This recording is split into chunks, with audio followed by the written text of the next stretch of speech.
Hello everyone, நம்ம இன்றைக்கி மாடி தோட்டத்தில் பார்க்குற இந்த தக்காளி வகை பேர் தான் கும் கேசரி அப்படின்னு சொல்லக்கூடிய ஒரு தக்காளி ரகம். இந்த தக்காளியோட நிறத்தை பாருங்களேன், ஒரு கேசரியோட நிறம் போலேயே இருக்கும். அதனால தான் இதுக்கு பேர் என்னவோ கும் கேசரி அப்படின்னு வச்சுருக்காங்களா என்னன்னு தெரியல.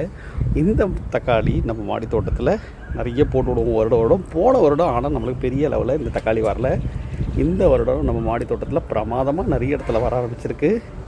இந்த டொமேட்டோவை டேஸ்ட் பண்ணி பார்த்தலாமா எப்படி இருக்குன்னு. தக்காளியோட சைஸ் பார்த்திங்கன்னா இந்த சைஸில் தான் வரும், ரொம்ப பெரியதளவில் வராது. என் பையனுக்கு ரொம்பவும் பிடிச்ச தக்காளி ரகம் இது.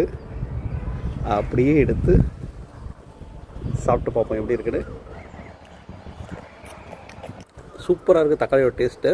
கொஞ்சம் புளிப்பு சவம் இருக்குது. இது ராவாகவே சூப்பராக சாப்பிட்லாம். எப்படி அருமையாக விளைஞ்சிருக்குங்களா நம்ம வீட்டு மாடி தோட்டத்தில் இந்த தக்காளி. இங்கே மட்டும் இல்லைங்க, நிறைய இடத்துல அதிகமாக இந்த வருஷம் நம்ம மாடி தோட்டத்தில் விளைச்சலை கொடுத்துட்டுருக்கு. தேங்க்யூ. Happy gardening.